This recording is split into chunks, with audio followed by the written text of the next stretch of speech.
So what we talking about today? Well, let's do some introductions here. Well, for Josh, I mean, everyone knows you and me, Alex, but Josh, current I'm already messing this up. Current head of athlete performance at Neo Pro Coaching, professional cyclist for 6 years, U23 elite to continental to pro continental.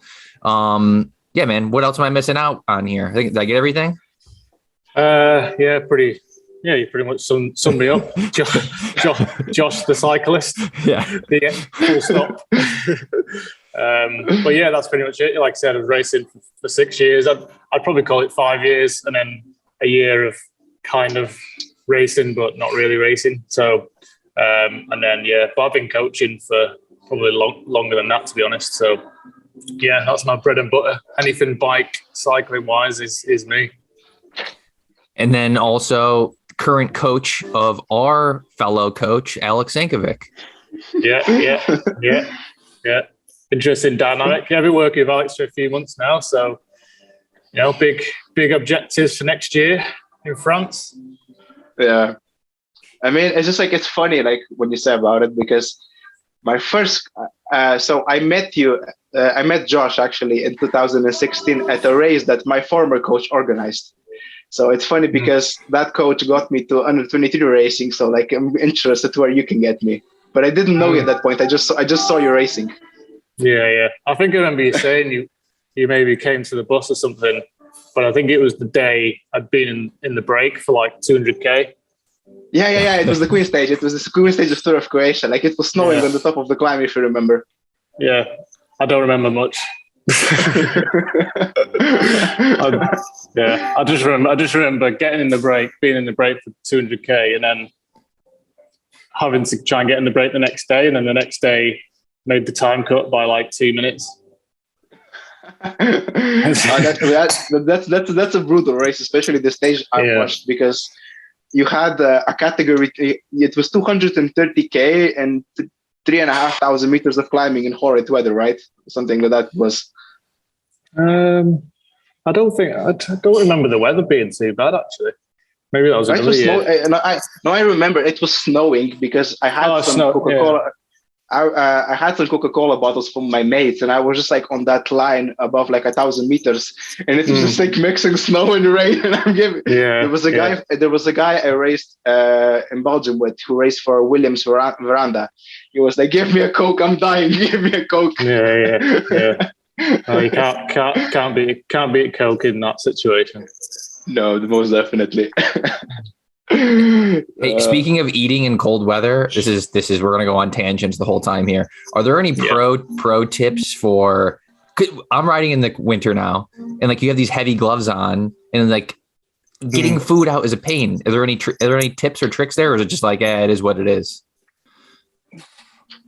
Yeah, nothing. No, to be honest, I think for me, I'm a bit of a strange one. I didn't like wearing gloves, so it was. But even in the cold, anything. I would say anything sort of over 5 degrees. Over 5 degrees, I wouldn't wear gloves because I just didn't like the kind of feeling of gloves. So I just got used to riding with cold hands. But I've definitely had those sort of situations where you're trying to get food out your pocket, and your hands kind of just like doing that, trying to get in the pocket. So to be honest, no, there isn't really any tips. Just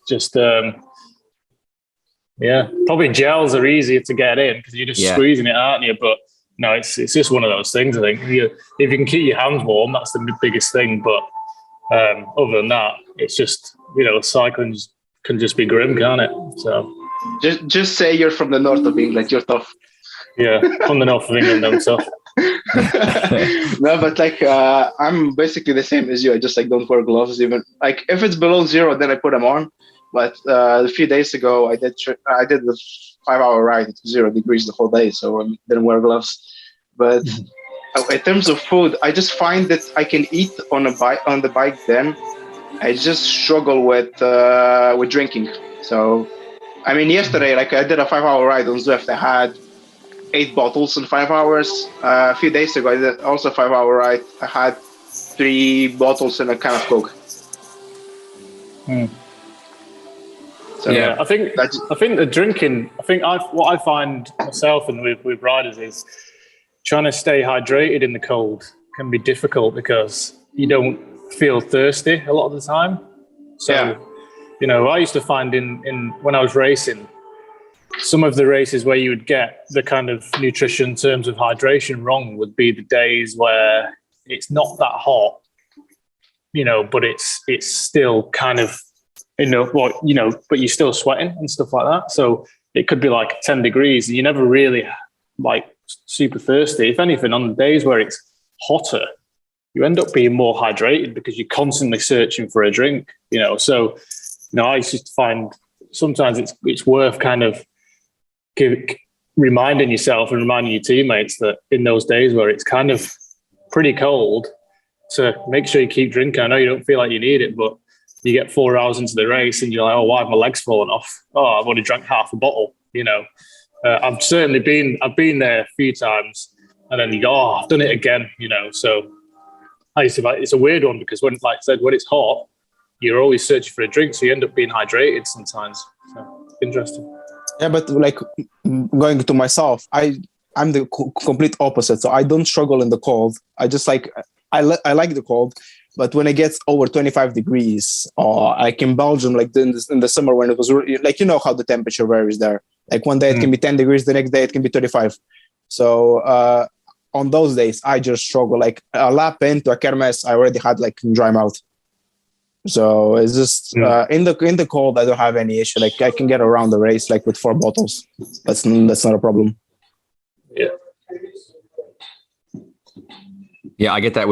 Before you jumped on, Alex, we're talking about substituting some mountain bike rides, and we're talking about your 5-hour Swift ride. But I find that on the mountain bike going out, I'll be like 3 hours in, and I'll be like, okay, I haven't had anything to eat, and like I think that's just something that's like specific to mountain biking, I guess too. But yeah, eat and drink in the cold. I mean, when you mentioned Zwift, I think it depends on the person. Like, I mean, yesterday I had to drink a lot, and like I hit the 2 hour mark, and I drank half a liter of Coke. But after that, I was fine. Like before that, I'd like nudging into 2 hours. I was struggling. Then I had a break. I just had a wee, like went to the bathroom, walked around a bit, had some Coke, and afterwards I was fine. And then I think I drank only 1 bottle of SIS, what's it called? Not the beta fuel, the regular drink. Just their like electrolyte stuff, whatever. No. It has carbs in it. I just don't know like what's the full name of it. Then like the big bottle you can buy like 1.5 kilos. So afterwards I was just fine. And even in terms of food, sometimes when I did those big rides, I would just consume a lot of foods. But also yesterday I had like 3 or 4 gels, so that also helps in terms of liquids. Sweet. So okay, let's kick this off with some structure here. So Josh, one of the things that you specialize in is up and coming talent. You have this wealth of knowledge to draw from, and Alex being this younger guy coming through the ranks with his goals of, doing this professionally. Well, he is a professional but continuing throughout the ranks. I have a question for both you guys. Josh, what are some things that you found are key now in different from what you were doing when you were up and coming to what now you provide to younger athletes? And Alex, working with Josh, what's something that's been kind of a revelation for you? It's a good question. I think from my perspective, when I was in the kind of under 23 or junior under 23 ranks coming up, there was much less information out there about what you should and shouldn't do. For me, the biggest thing not the biggest thing. One of the biggest things is knowing what not to do is important. But where I'm trying to go with this is it's the kind of the mentorship of those riders who are coming up through the ranks. And I think we spoke about something similar the other week. And I think for me, the biggest thing for the young riders coming up is to remember that you're, as cliche as it sounds, you're on your journey. So you've got to be careful not to compare yourself to other riders around you too much. Obviously, you need a comparison to be able to assess where you're at. but you're better off comparing yourself to yourself. Where you come, where was you last year? Where was you this time of the year? All that sort of stuff. Because even at the under 23 age, a lot of riders are still developing. You have young bloomers who, you got Remco's a bit of a different story, but he's obviously was ready for the World Tour at the age of 17, 18. Whereas you got, guys like, Adam Yates didn't turn pro till he was finished his third year under 23. So his final year under 23 was his first year pro. So everyone, and look at the top 10 in the UCI rankings, I think. So I think it's important to sort of remember that you're on this journey, it's yours. So don't, and to remain in that mindset. Don't get me wrong, you want to progress and you need to get stronger and all that sort of stuff. But I think too many young riders get too, don't want to say the word ambitious, but they set things too high too soon. And you've just got to let you some people turn pro at 18, some will turn pro at 26, and I think you're seeing that more and more now, both ends.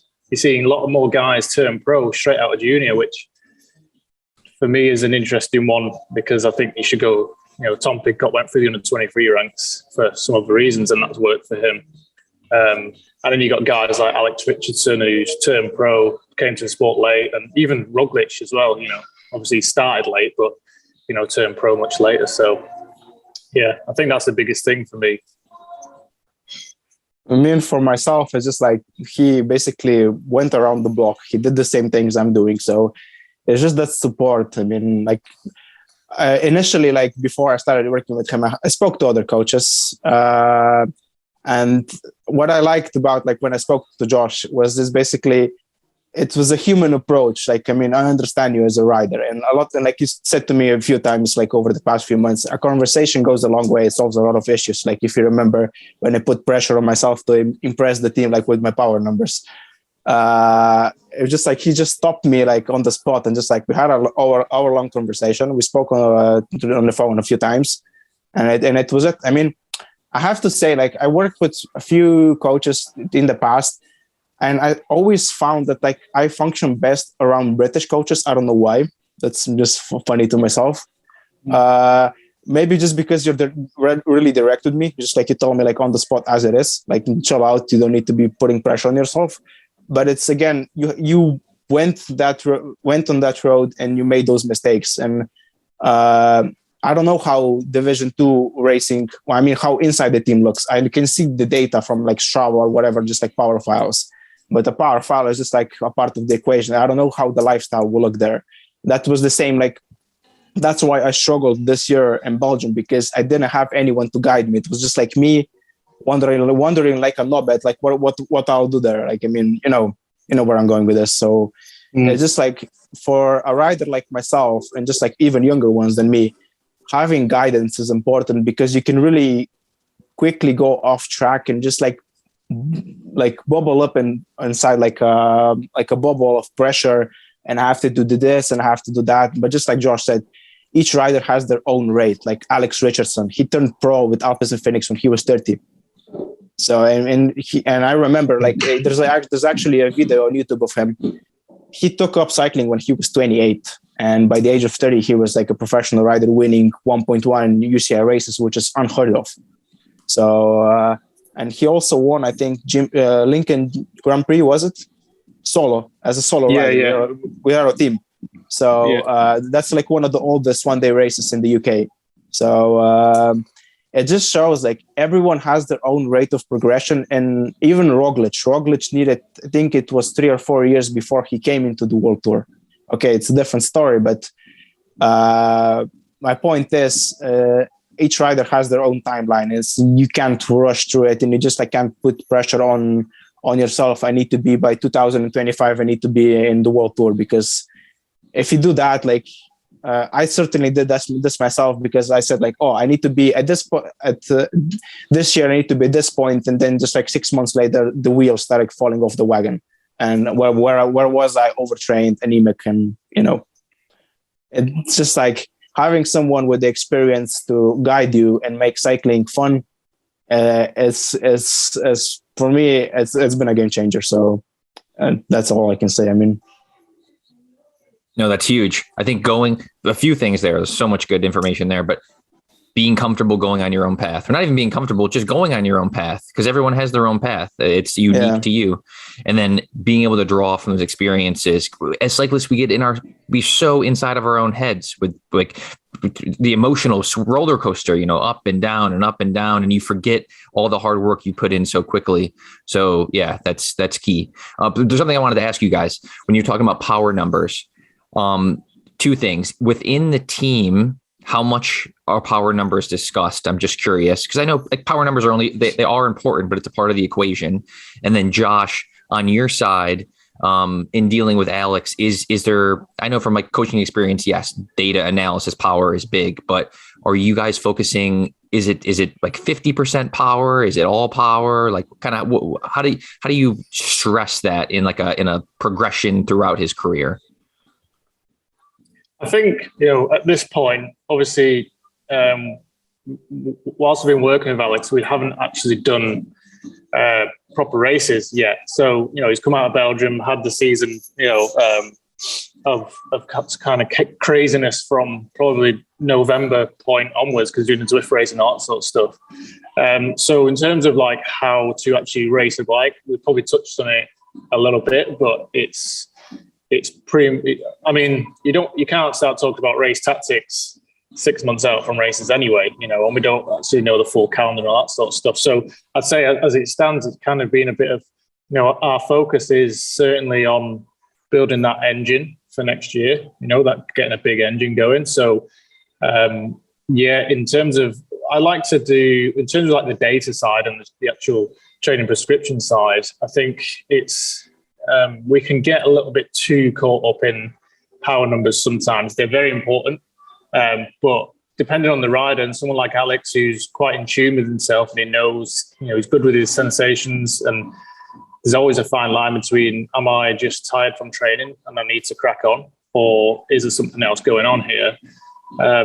But as Alex will know by now, we do a lot of our sort of endurance training is to heart rate, because that is the true internal response, the actual stimulus that's going on, which I think has been lost a little bit in previous years when training with power meter books came out and all this sort of stuff, and then you could do TSS came out and all this stuff, and it's all power derived, which is important, but if you go too far down that path, you can kind of get lost in what actually is it like to feel. How do you feel as an athlete, and what is actually going on?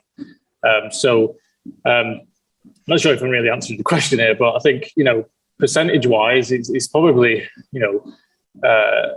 as the winter goes on, we become more, the percentage of how much we work to power increases because we want the specifics and the numbers and all that sort of stuff. As it stands, though, a lot of our work is in the gym, doing zone 2 stuff to heart rate, but even to feel really, rider, what feels like zone 2? What does that feel like to you? Because someone like Alex knows what it should feel like. A lot of amateur riders, you can go ride to what feels like zone 2 and they'll just go out and smash it. And they go, oh yeah, it felt great. It's like, no, you're not actually. Okay, so then those sort of riders, I might have to give some real specific stuff to go, no, this is what you can do, I find, is you can use using power and power meters and heart rate monitors to improve how you ride to feel. Do you know what I mean? So you can go, I want you to ride to this power for a bit and this heart rate. Now, how does that feel? Now I want you to ride to feel, because you know what it should feel like. So if you can do it that way around, it can actually benefit how riders can, listen to the body and understand how they're feeling. So, probably went on a tangent there, but that's kind of where the thought process is at the minute. But in terms of racing wise, it's not, it's a few lines down the list of our conversation as it stands. We're so far out from races. That's great. And what I'm thinking of in regards to feel too is, I'm thinking for amateurs, there's so much of always more is more, like I want to ride longer, I want to ride harder. And I'm sure that's just amplified when you have guys going for contracts and for positions at races. So using that feel, using those power numbers, people can dial in like, hey, this is what it feels like to ride for 4 hours at whatever, 80%, 75%, and then what the fatigue is like afterwards. And like you said, Alex is in touch with that. So knowing that you're planning for the next day, the next week, the next month, the next block, it all compounds on itself. Yeah. And I think also I remember there was another part of the question about how often do you talk about power within a team. I think it is certainly something that, I found as the years went on in my 5-6 years of racing, it became more like you would talk about it more, because then everyone's got power meters. Like if you don't have a power meter now, it's like, who even are you? Sort of thing. It's crazy. So it's like, I think there was a point when I think I must have been 2013 was my first year riding UCI team, and they gave us power meters. So and up to that point, I didn't really have one. I had one at some point, but didn't really know what was sort of my numbers were or anything. And there was big conversations that winter about, what was your test? What was this? What was that? What was that? It was, you're going to be smashing it next year. To what particular rider, I won't name his name, but then we got to the first races, and it was actually the guys who had in the middle really that were performing. So I think there's definitely more of a, now most riders kind of have a good idea of what power is and what is actually required. And sometimes it's like you can go, I've got an FTP of this, or I can do this for 5 minutes. It's like, well, what results do you have? So I think it has to be then, how do you race a bike? That's when that conversation comes in. What you do and the biggest thing for me in racing is the higher the level you get, the more important positioning becomes. So especially in Belgium, as Alex will know, go into cobble sections, and it's actually the section into the cobbles and the section after the cobbles, which is hard. In terms of intensity, when you're actually on the cobbles, everyone's just going the same speed. You're almost getting a bit of a rest. Like, not really, but you know that if you get to the cobbles first, your life's going to be so much easier for the next 15 minutes.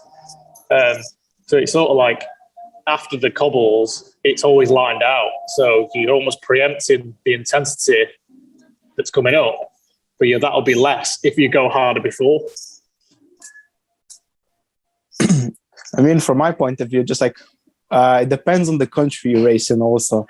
I mean, the French are a bit weird, like just from my current experience, because a lot of them, like my DS openly admitted, I don't understand power data at all. He just like knows what he reads, and that's about it. I mean, they're still fairly old school, as Josh probably also knows more than me. But yeah, riders do discuss it. But I mean, I've seen riders who had lower power numbers, as Josh said, and they were like winning races while I was getting dropped at 2.5 hours in. So at the end of the day, power just shows a part of the picture. And like I feel like when to look at the level I'll be racing at next year, most of the guys go directly World Tour from the level I'm racing next year. But you have riders who are not as strong as that, but still winning races there. So it's just a part of the picture. And I think you also need to be, racecraft also plays an equation here. You need to be foxy enough and just like think how you race. As Josh mentioned, for Belgium, I mean, Belgium is such a weird place, especially for foreigners, because you don't know what you're getting yourself into until you're actually there. I mean, me and him had a conversation. You remember that the Ridge of Death, the chat we had. So there's an actual thing called in Belgium the Ridge of Death, which is on the middle of the road, like when the roads there vary a lot. So you can have cobbles, you can have concrete, you can have asphalt. Usually they're like concrete plates, and then you have like a gap like this big, and it can be a few centimeters deep. And if your tire falls in, you're going to crash. So my first experience of that was we were lined out at 60k per hour, and my back wheel started sliding, and I saw guys bunny hopping in front of me, and I was like thinking, why are you bunny hopping at 60k per hour? Until my back wheel started sliding, and I nearly bent it at 60k per hour. Oh, that's why. Because it's you really need to pay attention how you're positioned, especially in a country like Belgium or Holland also, like where there's a lot of road furniture, and people just think like, oh, I need to be strong on the cobbles, like he said.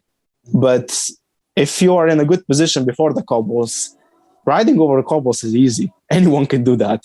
I mean, if we're talking Paris-Roubaix, that's a different ballgame. But Flemish cobbles are easy to ride over if you're in a decent position, because the faster you go, the easier it is. The slower you go, the harder it is, the more the bike will bounce underneath you.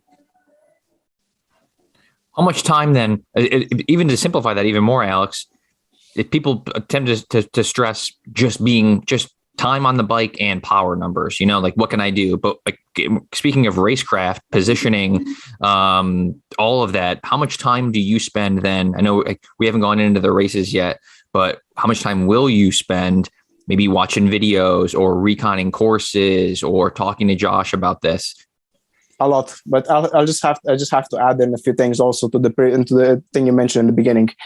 I would say Josh isn't so power driven. I mean, just like from my current experience with him, and it's actually refreshing training to heart rate again, because the last time I trained to heart rate was 5 or 6 years ago.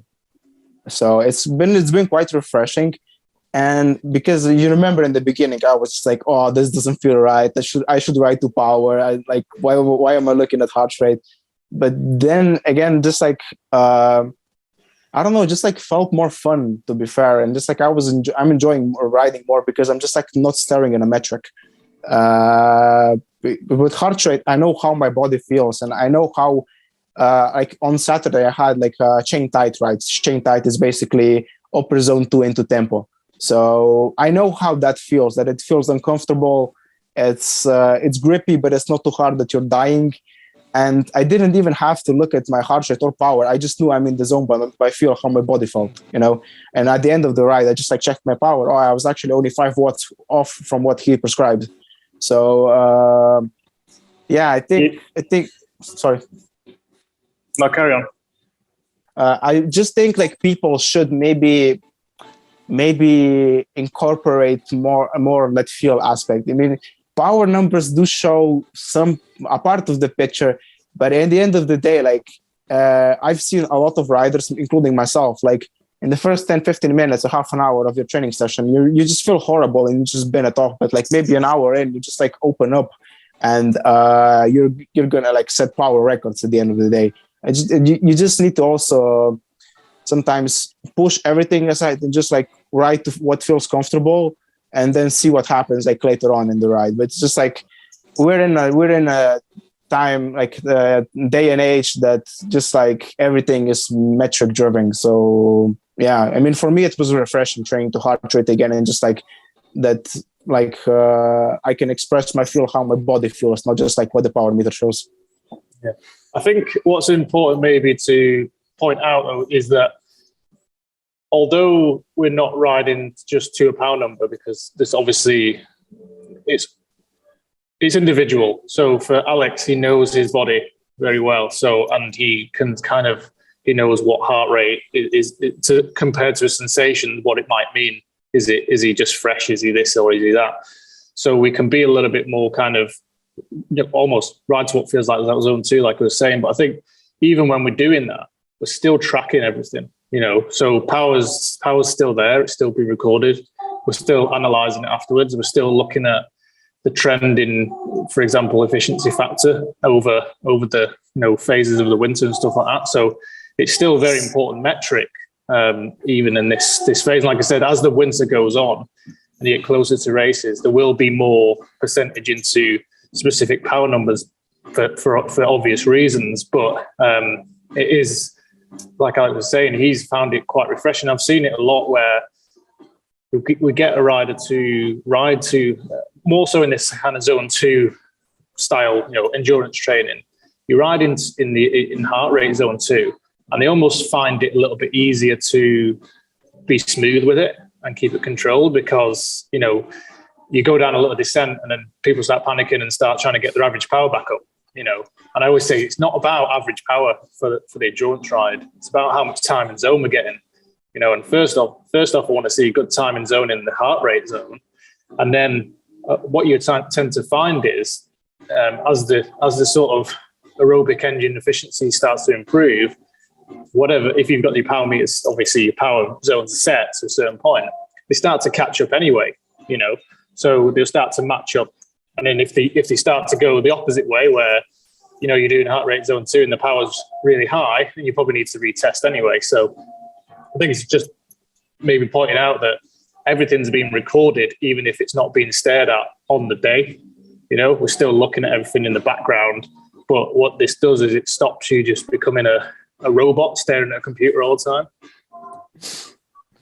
Yeah, but I mean, also people like when they look at someone like doing what I'm doing, they tend to forget that me and you are not focusing on what I'm doing in the first 20 minutes of a ride. Is what happens after 2 hours in a race. Like, to be fair, fatigue resistance and this level of racing is everything. Like, if you cannot get closer to your threshold after 5 hours, I mean, it's just. I spoke to a mate yesterday evening, and I just said, because we were talking about a certain rider who's really strong. While that person can do 6 watts per kilo 4 times in the beginning of a ride, that doesn't matter in the end. Like, if you cannot produce the same power 4 hours in. That's something I wanted to touch on. There was fatigue resistance, because I know that's big on the Neo Pro site, and I'm assuming for amateur cycling it's big, and for professional cycling it's even bigger. How much do you guys work on that, and is there an emphasis on that? A lot. I have it tomorrow.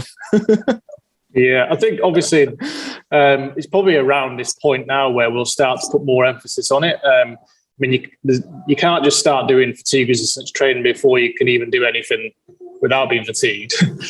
So when we talk about fatigue resistance, and this sort of point now is, what can you do fatigued, rather than the resistance to the fatigue. So there's 2 different aspects to it, but for me, it is the biggest thing that people don't do, that I notice. So when I get new athletes in and I look at the data, the biggest thing that's generally missing is they're not training, they're not doing efforts at the end of rides. And the biggest reason I think is because it's not good for the ego. So, you almost need, and I have it on WKO5, a completely different set of numbers in power duration curve after 2,000 kilojoules, after 3,000 kilojoules. And that obviously then depends, the kilojoules that we design the chart for depends on what races they're doing. So for Alex, it'll be, I think it's got to be at least past 2,500 kilojoules is where the race is going to be won. So before that point, I think the emphasis becomes more on fatigue resistance the higher level and the longer races you get. There's a certain element of fatigue resistance even within an hour crit, but it's not that difficult to sort of, you're not that fatigued after an hour of even hard intent. It's a different kind of fatigue. Oh, think of you're good. You're back. Yeah. Anyway, I think there's definitely a big emphasis on it. And I think, like Alex was saying, you get riders who've got big power numbers, but what can you do fatigued? That's more important.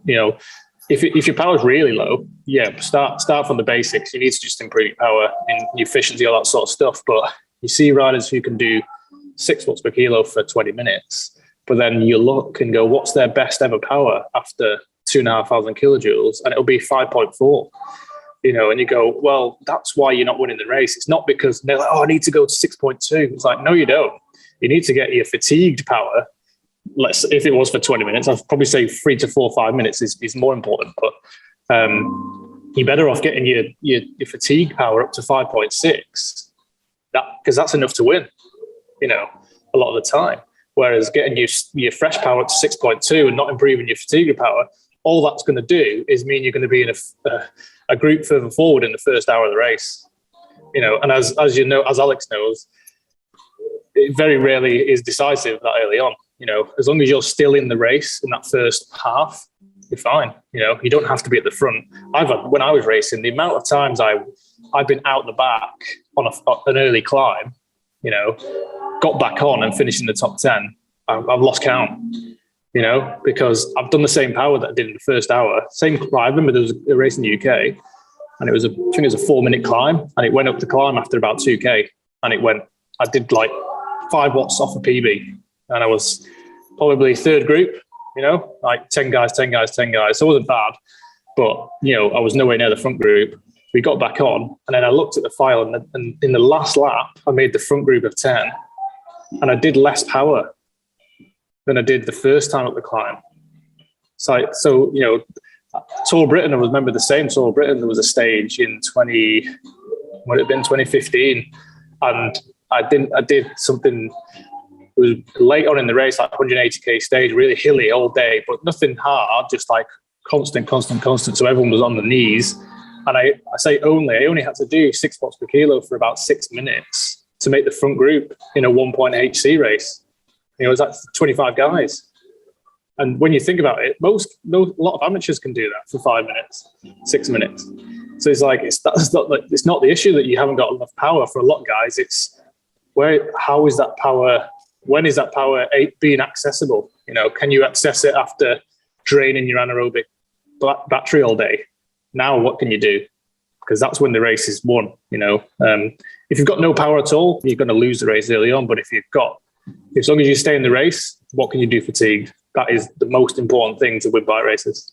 And what's interesting there is that, like you said, it's not a very sexy workout. It isn't a sexy workout, but if everyone talks about, like FTP, and then they want to know what races have you won. But the two are they're kind of separate, right? They are. It's like to win the race, yes, certain races you want that high FTP, but you need to be able to put out power at the end of the race. And it's like those aren't the numbers that people want to talk about, It's just interesting there that there's kind of different paths of getting the wins and getting the FTP, but whatever. This is a weird tangent. I mean, to be fair, like to get around the pro race, you don't need to be stupidly strong just to get around the pro race. But getting around a pro race and competing in the end, like Josh said, are two different things. So, I mean, I've been also in that situation when I was dropped on the first climb in just like third or fourth group because a team decided to split it up in the beginning, like guys going nuclear and doing 7 watts per kilo for 5 minutes. You still made it on and still survived the race. It's just like there's more and more. I saw this with a guy like last year. I think he raced for a French team. He had stupidly high numbers, just like 7.5 watts per kilo, 6.3 threshold, something like that. But an hour into a race, the guy was gone. I mean, it's like I said, fatigue resistance is everything, especially at this level. And just to get around like a UCI 1.2 race, you don't need a high threshold. I know guys who got around with a 4.5 watts per kilo threshold. So it's just they can get close to their threshold at the end of a race. I mean, it's not that difficult. And then also breaking that down even further, going back to what we were talking about earlier with racecraft and positioning, you train this fatigue resistance, but if you can burn less kilojoules in the first 2 hours, then you even got more in the bank for the end of the race. I'm saying it all works together. Yeah, I think obviously there's so many elements to it, and like we're talking about fatigue resistance is the most important thing, but there's also then how are you traveling to get to that part of the race, and that comes to, you can talk about it from a physiological perspective. How efficient are you? How's your aerobic system clearing lactate and shuttling it and reusing it as fuel? And that's all that sort of stuff. Yeah. Without that, the thing is, without that, you're not going to be able to do power fatigue, because you're not efficient through the point of getting fatigued. So even though you're creating fatigue, but your body is reusing that lactate and all that sort of stuff, and you're very efficient.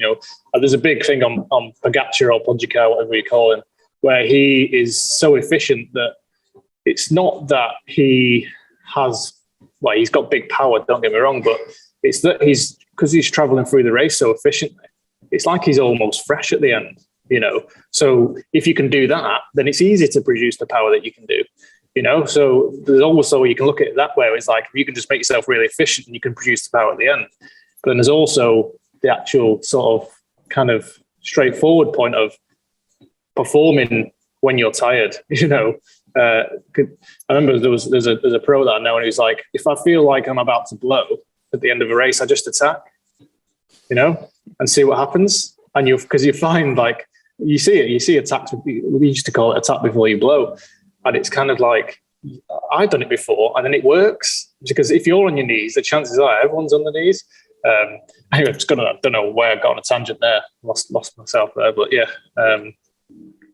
yeah, loads of elements to it, but fatigue resistance is really key. But then also, like you said, racecraft comes in. I'm trying to come up with a name for it, like efficiency of movement or something, where it's like your efficiency physiologically is one thing, but how is your efficiency of how you're actually riding through a race? You used to see like sprinters are quite good at it because they've had to become, they're generally not got big FTPs, big engines a lot of the time.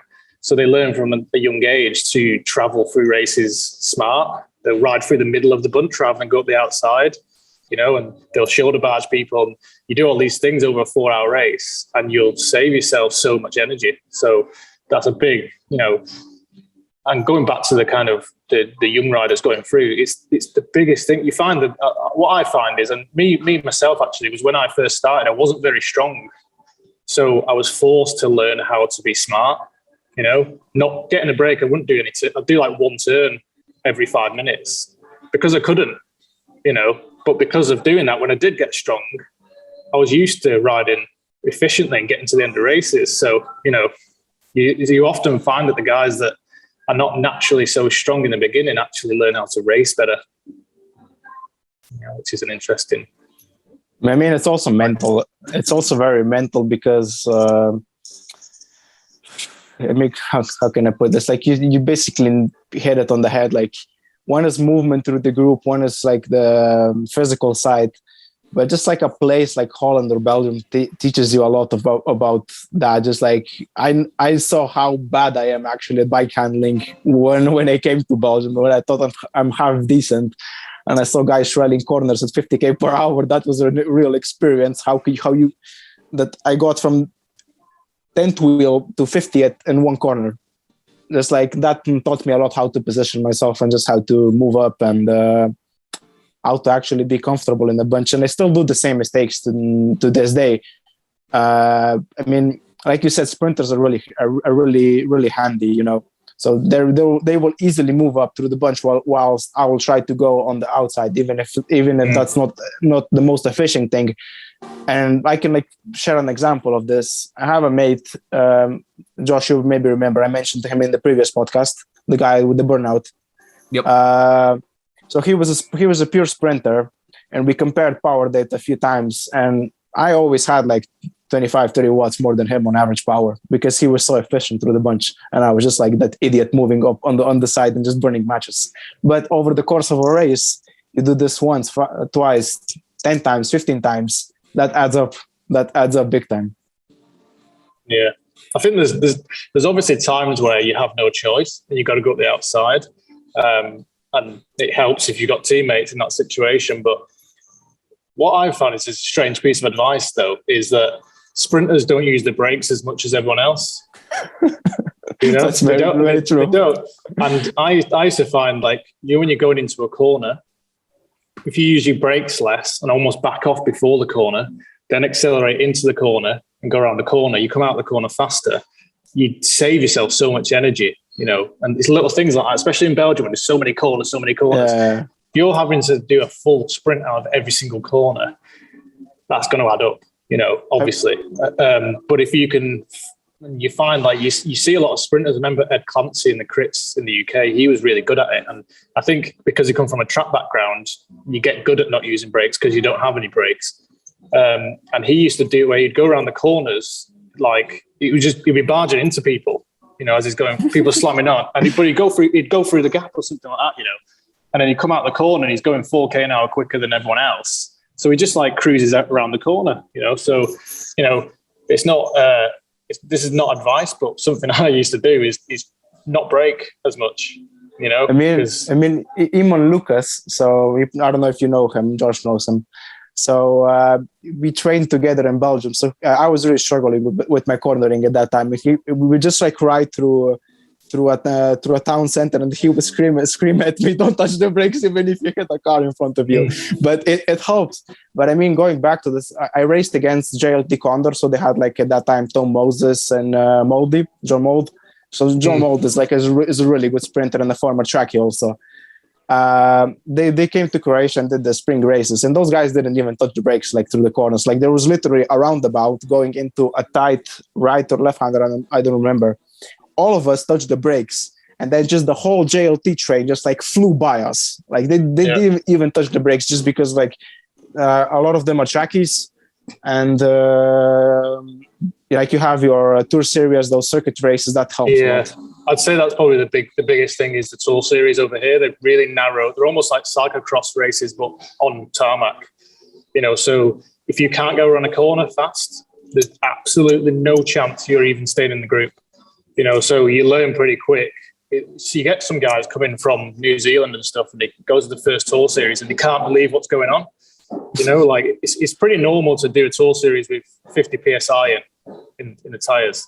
It's a very normal thing. And then obviously, I think in the UK, because we get a lot of rain, you just naturally get good at riding in the rain. So you understand the grip of your tires and all that sort of stuff. But as soon as you touch the brakes, you should never touch the brakes on a corner ever. That's 100, just never, ever. Brake before the corner, but on the corner as you're leaning in, it's only going to end in one thing. You're going to slide out or something.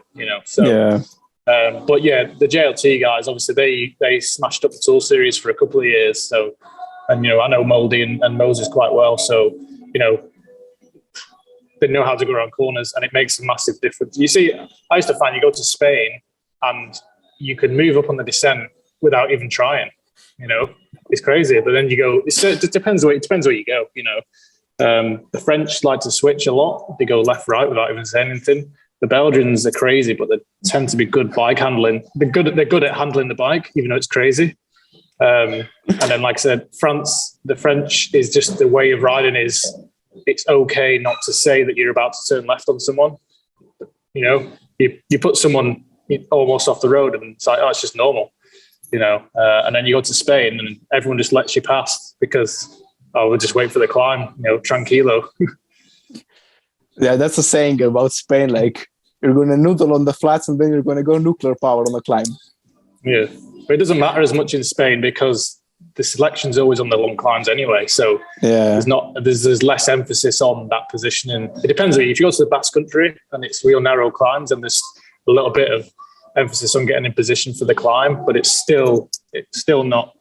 I think my phone batteries keeps going. There's still not as much emphasis as in Belgium, where everybody knows it's really important. I mean, also like when you say tire pressure, that's the funny thing in Belgium. Like when you speak to riders, they'll just say like, "Oh, I put 110 psi in my tires on those roads." Yeah. Like that's mental. And then you find me riding at 70 psi. It's just like, I mean, Belgium is an experience on its own, just because they're so good bike handlers. But again, like you said, they're crazy. They're gonna pull moves on you like that you can't imagine. And especially like when you do East Flemish races are okay, but West Flanders, that's a different beast. Like at least from my experience, I saw a rider like he basically, what's the expression? He went on the inside line on the corner. There's an English expression, I just can't think of it now. He basically went on the inside on the corner, and then basically we came onto a flat. And the guy who was cut off on the inside basically tried to knock off the guy into a ditch because like he felt that he was endangered. And I mean, they're just mental, and especially towards foreigners, you can find yourself in a situation like that really quickly. Yeah, I wanted to talk about tire pressure and tech a little bit when you guys are talking about these corners. Josh, has that changed at all? Or I'm saying from like whatever, 8-10 years ago, were you bringing that pressure down a little bit, or was it always like, I think when I think of old school mentality, it was like 110, 120 PSI, right? No, yeah, the tire pressure has definitely gone down. I think because they've done some good studies on it and realized that, riding around, obviously you got wider tires now as well. So most World Tour guys are riding 28s now, not just like no matter what, because they're not slower. It's not that they're faster, I don't think, but they're not slower, and you get way more grip. But because they're bigger, and it's tubeless, which means you can run even lower. So basically, the idea is the lower PSI, obviously, the more grip you have. So you get that as low as possible before you start losing speed. But yeah, I remember going to Belgium as a junior, and I was like 60 kilo, but the mechanics putting 110 psi in. And I'm like, why am I like? Feels like I'm just can feel every little bump in the road. I just thought it was the fastest because it felt faster. It does. You go down to 70 psi and it feels like you're dragging. So it feels slow, but it's actually not slower. So once you can get your head around that, no, you're not actually going slower, and you can go around the corners quicker, then it's an easy advantage. But now everyone's doing it now, so it's not an advantage anymore. It's a disadvantage if you're not doing it. So it's definitely quite obviously that the tire pressures have come down. I don't know anyone who rides over 100 psi anymore. I mean, you still find them, and there's still a lot of like old school antics and cycling. I mean, you probably remember this, like 130 psi on tubs. So I mean, I saw a lot of things, like especially in Belgium, like they a lot of guys still stuck like 110 in and just like on tubs. But then again, like there is that, like I would say there's a 50-50 split now. Guys who are really like investing in equipment and trying to gain that, because at the end of the day, like a clincher tire, I still feel in some cases is better than a tub, just because with tubs you have a lot more work, even if tubs feel nicer. But if you see sometimes on the roads that I raced on, Josh, you know how they look. So I think a clincher tire with 70 psi is a lot better than running tubs at 110. Yeah, I can't imagine now. If I had a 21 mil tire, 120 psi, and I look down, I'd be like, confidence gone. I don't know how I used to do it. Anything less than 25 mil feels too narrow. Yeah, I mean, I have yet to try 28s, but I would be actually keen how that would be in a kermesse, because like the road surface changes so quickly there. Like if you're not paying attention, we can like slide out on a corner super easily, especially when it's wet. Yeah. Changing gears here a little bit, I want to talk about travel. So, Alex, you're going to France. When are you going to France?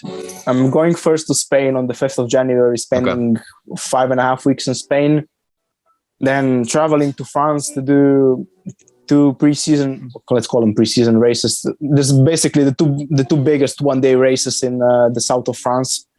And then we're going actually back to Spain for a team camp, and then doing some racing in Spain and back to France for the rest of the year. So basically from the 5th after the new year, I'm leaving.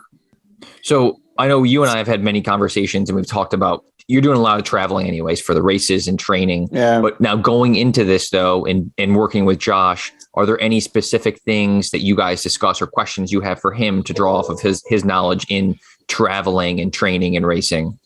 Yeah, he basically taught me to be more relaxed. Even like now with the winter, I was like super anxious when I saw like that he gave me a rest day on the day I traveled and on the day I came home. Because there was a point I went to one of my mates' wedding a few weeks ago, and I had like 4 days off, but he just like told me, just relax, it's fine if you have a day off, But I'm quite comfortable with travel. I mean, I did it enough to know how to get around it. There are like pitfalls. There are traps that you can fall into while doing it the first time. I'd say one of the signs I do pay attention is sometimes it's very stressful, and you can feel fatigue after like even a day, 2-3 after you arrive to a destination. Like when I came to Belgium this year, I was tired for the next 3 days, basically, just because of the stress. Like it was COVID, like you didn't know how you're going to get in the country. You didn't know how the connections will be with the trains. You didn't know who will pick you up, so it's, I would say the only thing that sets me off maybe is just that stress of unknown. Josh, is there anything specific that, you have so much travel knowledge and training and racing going all over. Is there anything that has, what are some key things for traveling, and has anything changed over the years that you recommend or? I think the biggest thing, well, two things come to mind is travel day is not a rest day. First off, even though you kind of sat down pretty much all the time. It's not a rest day. There's so much. I used to get really hungry on travel days. And I think it's kind of like a stress that you don't realize is there, because you're always thinking, oh, I've got to be here now in a minute. I've got to go to that, terminal. Then I've got to do this, and I've got to get on the plane. I've got to do. So all of a sudden, it's like you're not resting at all. So I think that's the first thing, and that's sometimes, a lot of the time, it's kind of because of that. It's not a rest day, but it's also when you go into the airport, especially, it's a hotspot for people who are sick. Yeah. So I think the biggest thing for me is to do whatever you can to avoid getting sick. So hand sanitizer was always in my pocket from, once we turned, like in the early days, I didn't really know. And you always get sick after traveling.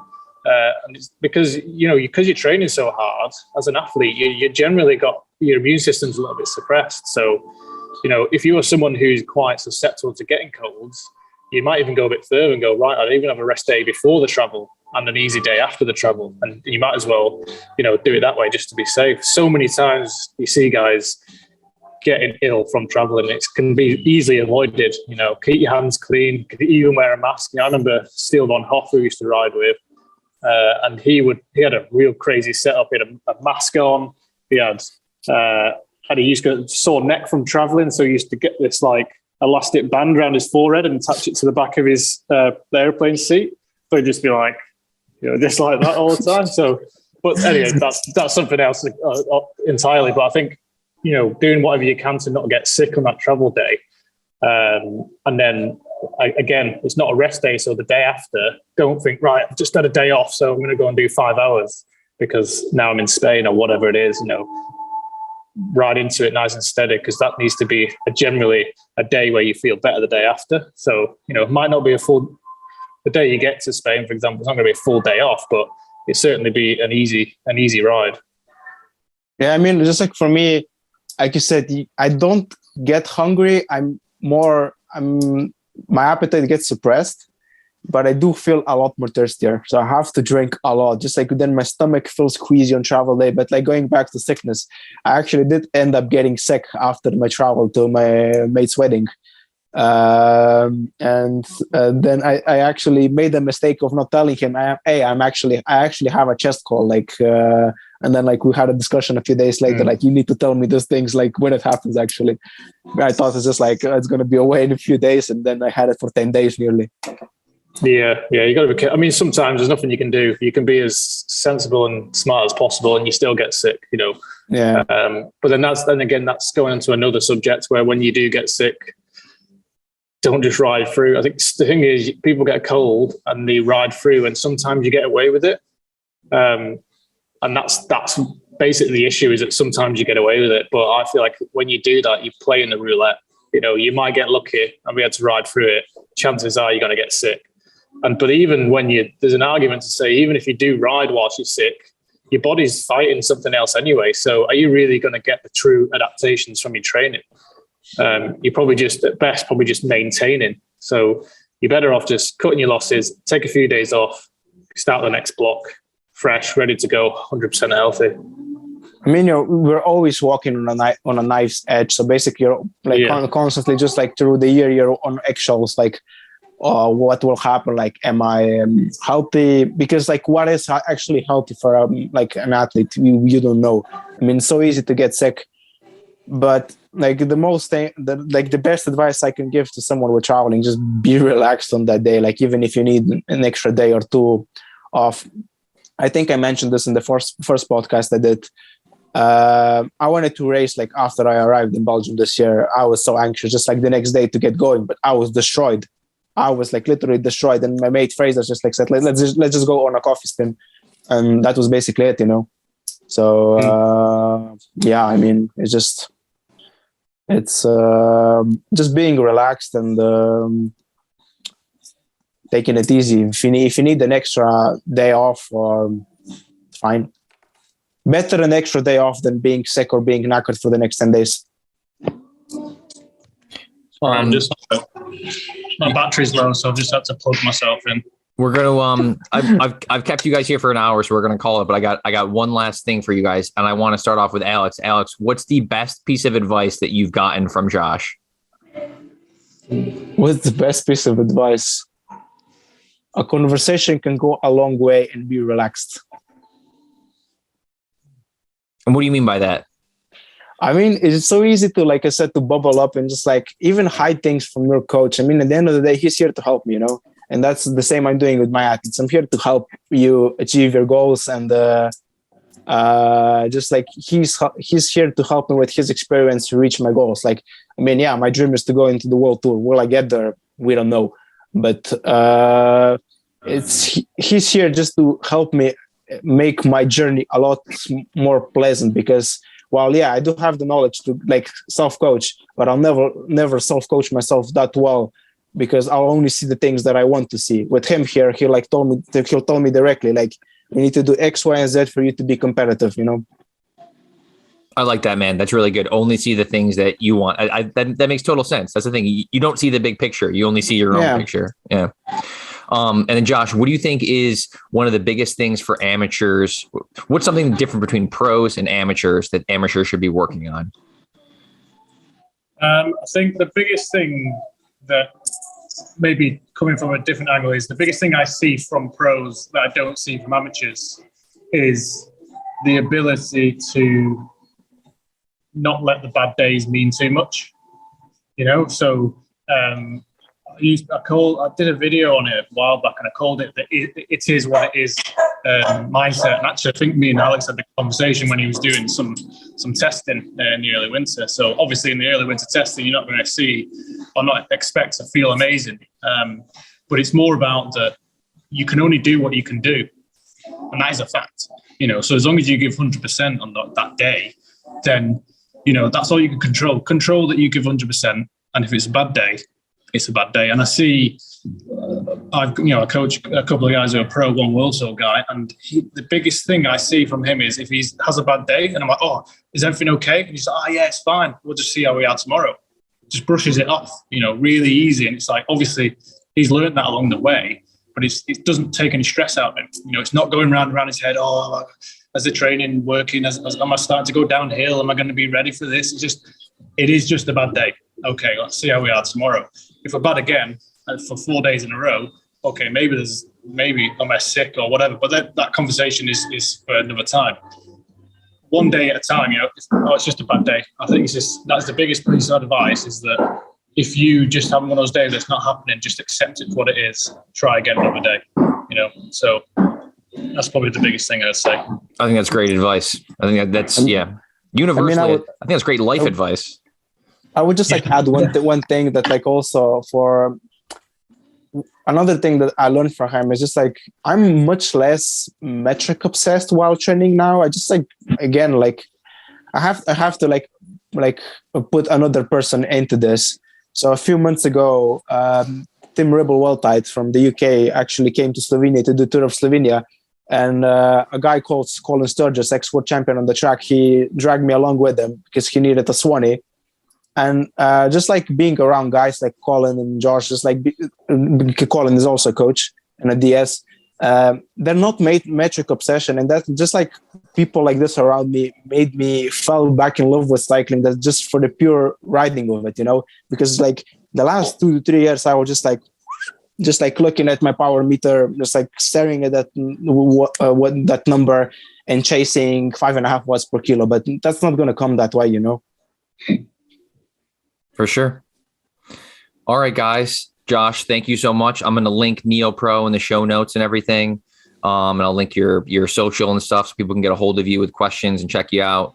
And Alex, thank you. And actually, I'm going to chat with you in a couple hours. So. Yeah, again. Yeah. All right. Cool. Hey, you guys enjoy your day. Yeah, you too, mate. Cheers. See you guys. Thank you. See you later. Bye. Bye. Bye. Bye.